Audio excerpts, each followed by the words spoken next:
Com has après a parlar amb els gossos? Amb el Miro, el nostre gos. Li parles com li has parlat a aquest gos que ens ha vingut a visitar?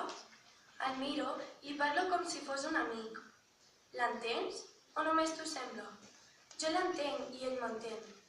Els gossos, de totes maneres, no són de la raça humana, va replicar en Thomas, sentenciant com el seu pare.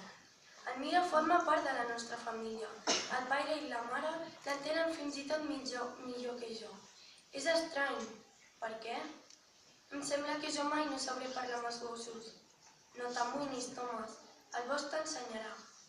En sentir les paraules de l'Adam, en Thomas va somriure i estava a punt de dir: es pot aprendre tot?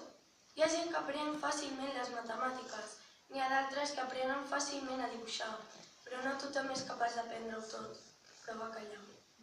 El bosc es va omplir de llums. Des de lluny es va sentir mugits, renits de cavalls i lladrucs.